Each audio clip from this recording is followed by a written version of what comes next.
My name's Jake Obid. I knew Bill Wexler as my social worker in Holliston High School. He ran the Focus program at Holliston. But beyond that, and the reason why I'm running the Boston Marathon and fundraising for a cure for ALS is because Bill was my friend. He was a lot of things to a lot of people, but to me, he was Dad. My dad was diagnosed with ALS in March of 2016. He lived with it until November of 2018. So about 2.5 years. He died when he was 65.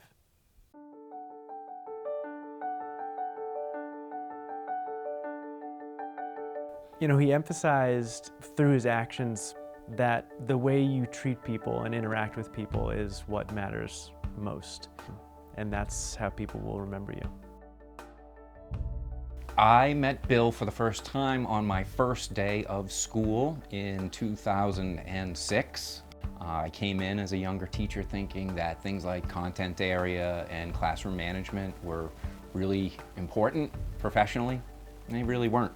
And he helped me learn that compassion and understanding and just being there to listen to somebody were way more important than the academic side of things. So the Focus program was a program that Bill Wexler had started at Holliston High School. Focus program was his brainchild. It provided an opportunity for students who had met challenges in their life.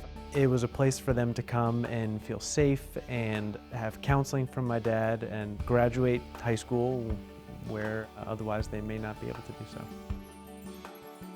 You know, his job at Holliston High School was his dream job. He said that this being in connection with kids, being one-to-one with kids, being able to help kids and families over the rough spots, which we all have that. As a kid who grew up having a lot of problems in school, having a lot of behavioral problems with teachers, having gone through a lot as a younger kid, my teachers from the years prior probably had notes marked down like, watch out for this one. Wex didn't care about what past teachers had to say, past mistakes that I've made. Wex loved to give people the benefit of the doubt and loved to try to understand, like the common phrase, put yourself in someone else's shoes. He exemplified that every single day, and it made him such a good social worker.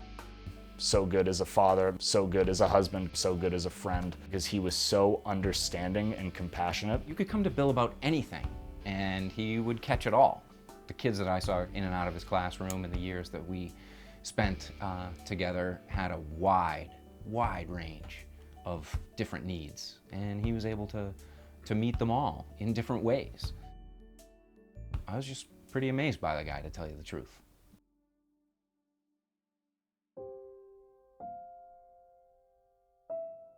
Bill was diagnosed in March of 2016 with ALS, but I have to say that he knew probably in the fall of 2015 that something was going wrong. He was coughing and wasn't able to swallow as well, but we never talked about what if it's ALS. So when he got the diagnosis in March, it was pretty devastating. I think before we could even process, though, what I remember is that he said, life must go on. In that moment, as he always did, he was looking outward from himself. He was diagnosed, and yet he was more concerned with all of our lives continuing on and not being derailed by this diagnosis. You wouldn't have found him telling you that much of anything was really a challenge. He just was incredible. But there were real challenges. His mobility changed. He started using a cane because he was really losing his balance ability. And the biggest thing was his voice. The morning he told us that he was diagnosed, he explained like the reason my voice is a little slurred is because of ALS, and it wasn't something that I had really even noticed. But pretty soon after that, within a couple months, it was just a drastic difference. And then towards the end, he wasn't speaking for himself at all. Forget the eating, forget the mobility, forget weakness in his arms and his hands. Losing the ability to talk was critically important to him and very, very devastating.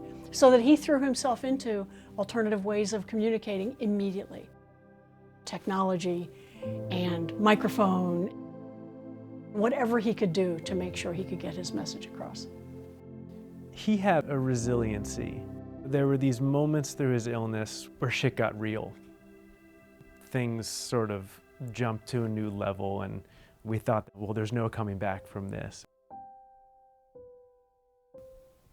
He continued to say, like, I'm not done quite yet. You know, there's still things that I would like to do.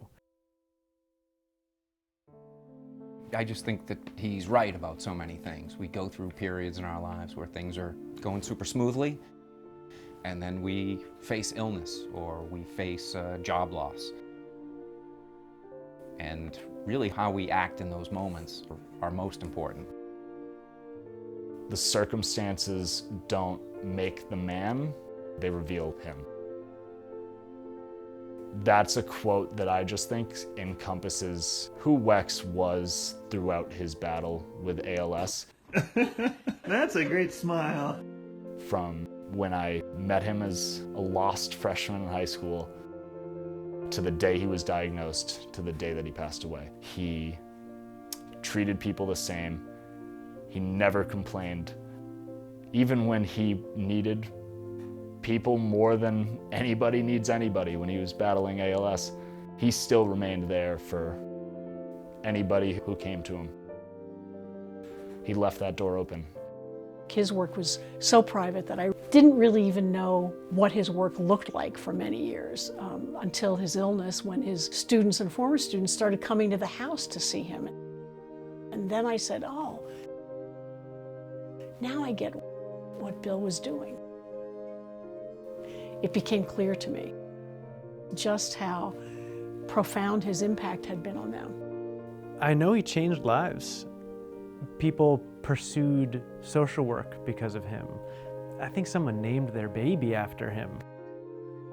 You know, it feels like the ripples that he set in motion through the people that he touched will just continue on forever.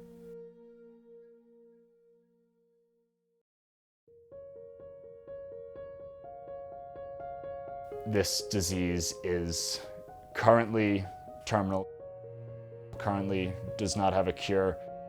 The fact of the matter is that it's an underfunded disease and we're on the right track, but it does start with donations, with fundraising. You know, I'm very hopeful if we can raise enough funds to fund the research, to fund the work at UMass Medical Center, the work at MGH, the work at other major hospitals, that we can find treatment and a cure for ALS.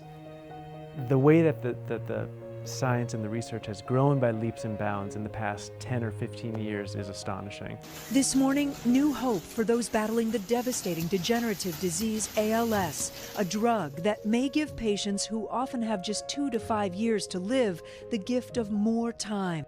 Every time we talk to my dad's treatment team at MGH, they share a new breakthrough or a new study that's opening up or a new drug that's in the pipeline to be cleared. Yesterday, President Joe Biden signed a bill into law aimed at increasing the number of clinical trials for new ALS drugs. We ran a clinical trial and the drug worked. People retained function much longer on key areas. This might be a new treatment for people who really need it. There's legitimate hope, legitimate expectations that these new approaches and new ideas about approaches will transform the way we treat the disease. So progress is being made. The money matters though. You know, the research doesn't happen without the money. And so it's people like Jake who fundraise and carry on my dad's memory that are really going to help put an end to this disease.